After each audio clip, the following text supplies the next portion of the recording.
Olá, pessoal.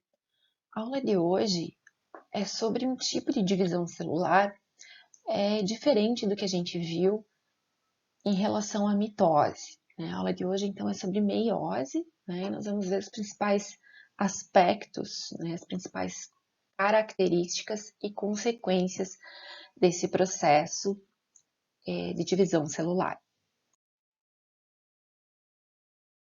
Só para relembrar, então, aqui a gente tem uma visão geral do ciclo celular, né, mostrando as principais etapas, que consistem em crescimento da célula e duplicação dos cromossomos, uma duplicação que deve ser de forma exata ou de forma acurada, né, para que posteriormente, na segregação dos cromossomos, ou na separação dos cromossomos, as duas células filhas geradas sejam idênticas àquela célula-mãe que inicialmente entrou no processo de divisão celular, que entrou no ciclo celular. O processo de divisão celular, em que são geradas duas células filhas com informação genética idêntica à célula-mãe, é chamado de mitose, e é representado aqui, então, por essa imagem da figura da direita. O que a gente vai falar hoje é sobre a meiose, que é considerada uma divisão celular particular, né, onde ao invés de ocorrer a geração de duas células filhas geneticamente idênticas à célula-mãe que deu origem, são geradas outras 4 células filhas diferentes daquela célula-mãe que deu origem. Né? E se a gente observar nessa imagem aqui, né, aqui estão destacados alguns dos processos que são diferentes do que ocorre na divisão por mitose, né? E são processos característicos, né, extremamente importantes, então, da meiose. A meiose, ela é uma divisão celular para a formação dos gametas, dos óvulos e espermatozoides, e ela ocorre em organismos que são diploides, ou seja, organismos que possuem dois conjuntos cromossômicos, né, conjuntos cromossômicos que foram herdados das células haploides genitoras, né, tanto masculinas quanto femininas. Então, os gametas, eles são haploides, possuem um único conjunto cromossômico. A meiose, ela pode ser, de uma forma muito simplista, definida como duas divisões celulares, onde a gente tem a ocorrência de apenas um evento de duplicação do DNA. Em relação ao ciclo de vida humano, o número de cromossomos ele é reduzido pela metade durante a meiose, né, para a geração então de gametas haploides com 23 cromossomos, tanto no óvulo quanto no espermatozoide. O número diploide, 2n igual a 46, é reestabelecido com a fecundação, né, então para gerar um zigoto diploide e também adultos multicelulares, contendo todas as células com conjunto cromossômico diploide, à exceção das células gaméticas, né, os óvulos ou espermatozoides. Aqui nós temos a descrição de um conjunto cromossômico, mostrando uma célula, então, com conteúdo cromossômico 2n igual a 6. O que é o 2n igual a 6? Quer dizer que essa célula é uma célula diploide e que ela contém 6 cromossomos. É diploide, então tem um cromossomo aqui duplicado, representado por azul, que é um cromossomo de origem paterna, e o seu cromossomo homólogo, igual a esse em relação à morfologia e aos genes que porta, no entanto, de origem materna. Aqui outro conjunto de cromossomos homólogos, um de origem paterna, outro de origem materna, e aqui o outro conjunto de cromossomos homólogos, de origem paterna e de origem materna.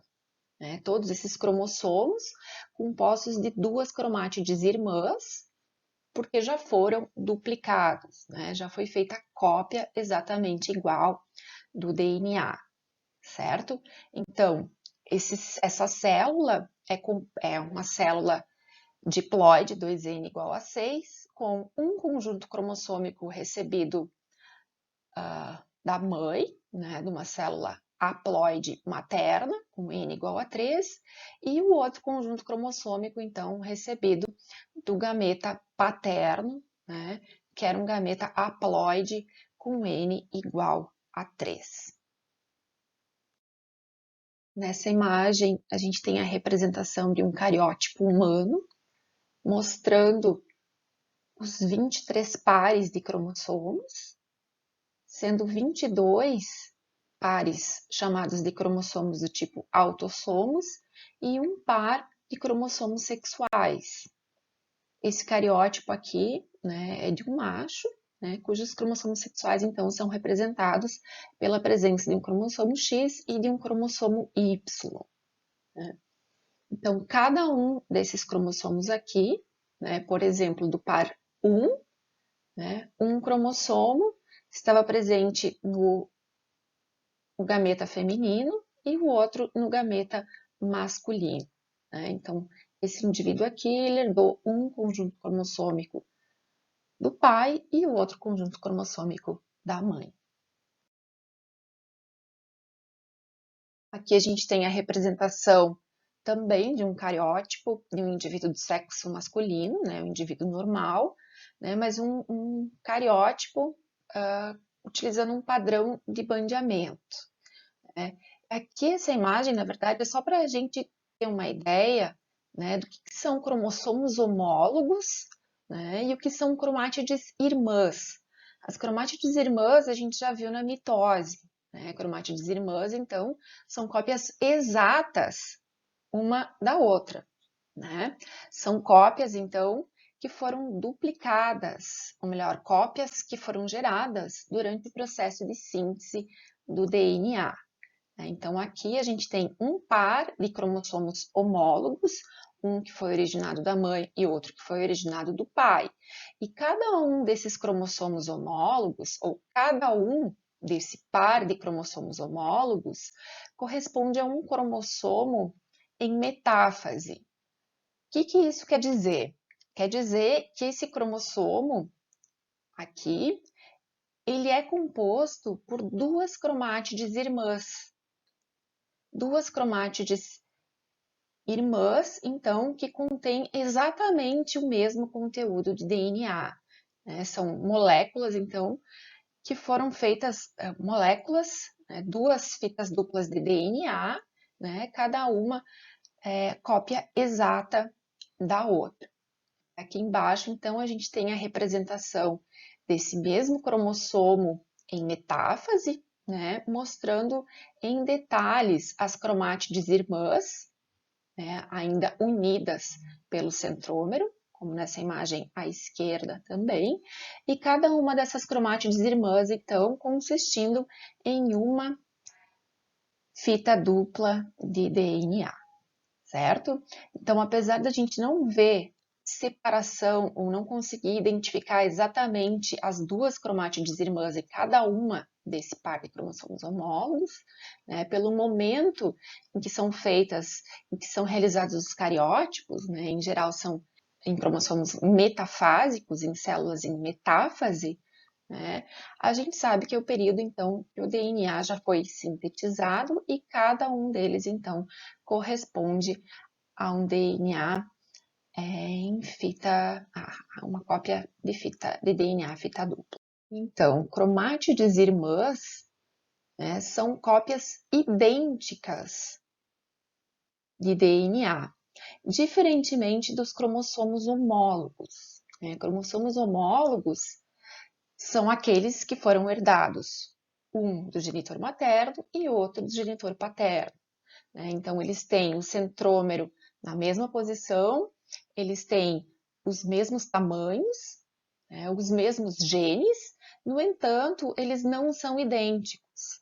Não são idênticos porque eles podem ter diferentes alelos, né? Ter diferentes formas de determinados genes. Enquanto as cromátides irmãs, essas sim, né, elas são idênticas. Agora que a gente já entendeu a diferença entre cromossomos homólogos e cromátides irmãs, vamos voltar aqui para a meiose, né? Essa imagem, ela é uma visão geral mostrando de que modo o número de cromossomos é reduzido durante o processo da meiose. Nessa imagem, então, estão representados dois cromossomos, um cromossomo de origem materna e outro cromossomo de origem paterna.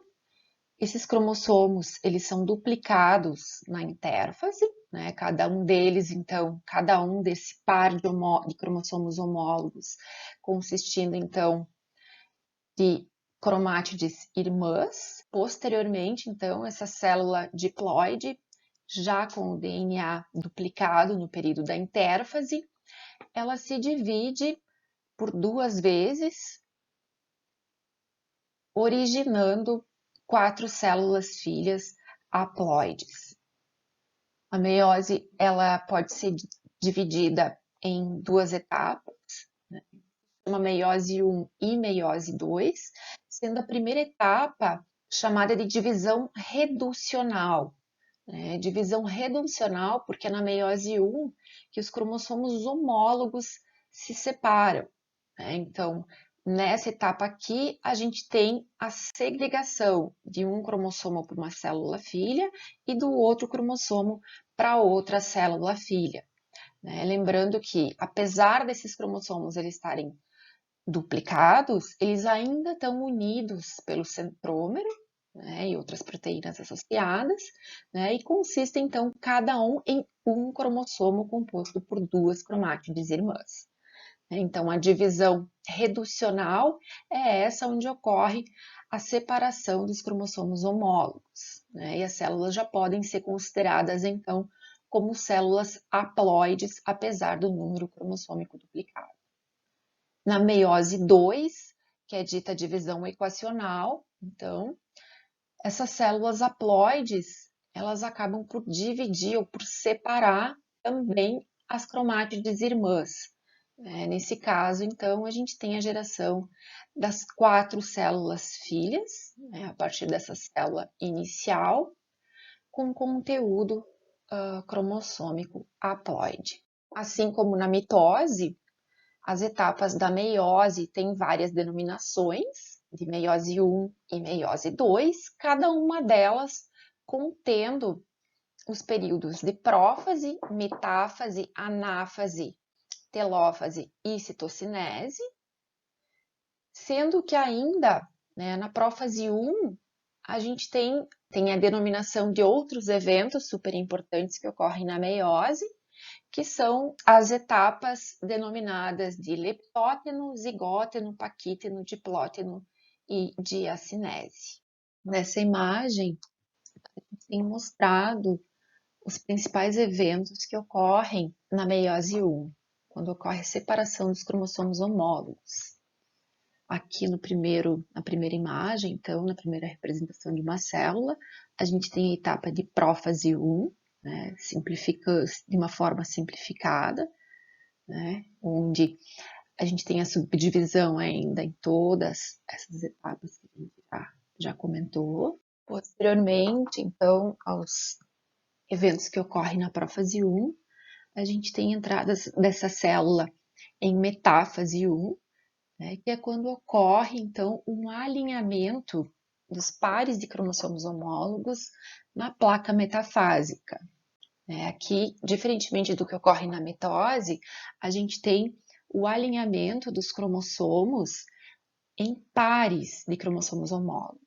Na mitose, a gente tinha um alinhamento dos cromossomos duplicados, cada um com a sua cromátide irmã. Aqui não, aqui nós temos par de cromossomos homólogos duplicados, e a ligação dos microtúbulos, então, diretamente ao cinetocoro desses cromossomos homólogos. Na fase 1, a gente vai ter a segregação de cada um dos cromossomos homólogos, cada um vai para um polo da célula, para o polo oposto da célula. No entanto, as cromátides irmãs, elas permanecem ligadas, né, e unidas também pelo centrômero. Se vocês lembrarem da mitose, havia um complexo de proteínas responsável por manter as cromátides irmãs unidas durante o processo da metáfase. E essas proteínas eram chamadas de coesinas. Essas mesmas proteínas, então, esse mesmo complexo, mantém as cromátides irmãs unidas aqui na etapa de anáfase 1, garantindo, então, que elas permaneçam unidas, que venham a segregar só numa etapa posterior, que aqui, de fato, sejam separados os cromossomos homólogos. As etapas posteriores, então, incluem a telófase 1 e a citocinese, e aqui, nesse caso, as células elas já são células haploides. Haploides por quê? Porque os cromossomos homólogos, eles já separaram na etapa anterior. Embora estejam duplicados, ainda assim eles constituem um único cromossomo composto por duas cromátides irmãs. Então, na etapa de telófase 1 e citocinese, que é chamada de divisão reducional, nós já temos a geração de duas células filhas com conteúdo haploide, mas com cromátides irmãs ainda duplicadas. A separação das cromátides irmãs, ela ocorre, então, nos processos posteriores, que são coletivamente chamados de meiose 2. Na meiose 2, os eventos eles são bastante similares àqueles que ocorrem na mitose. Então, nós temos a prófase 2, também com crescimento dos microtúbulos, a formação do fuso, e crescimento dos microtúbulos, que vão se ligar aos citocoros de cada um dos cromossomos duplicados. Esses cromossomos, então, posteriormente são alinhados na placa metafásica, da mesma forma que ocorre na mitose, e se segregam também da mesma forma.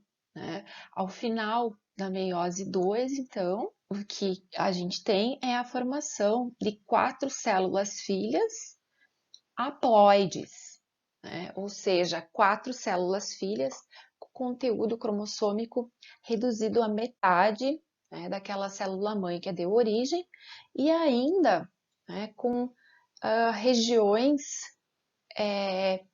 que foram recombinadas, ou seja, com um novo arranjo de genes em relação à célula inicial.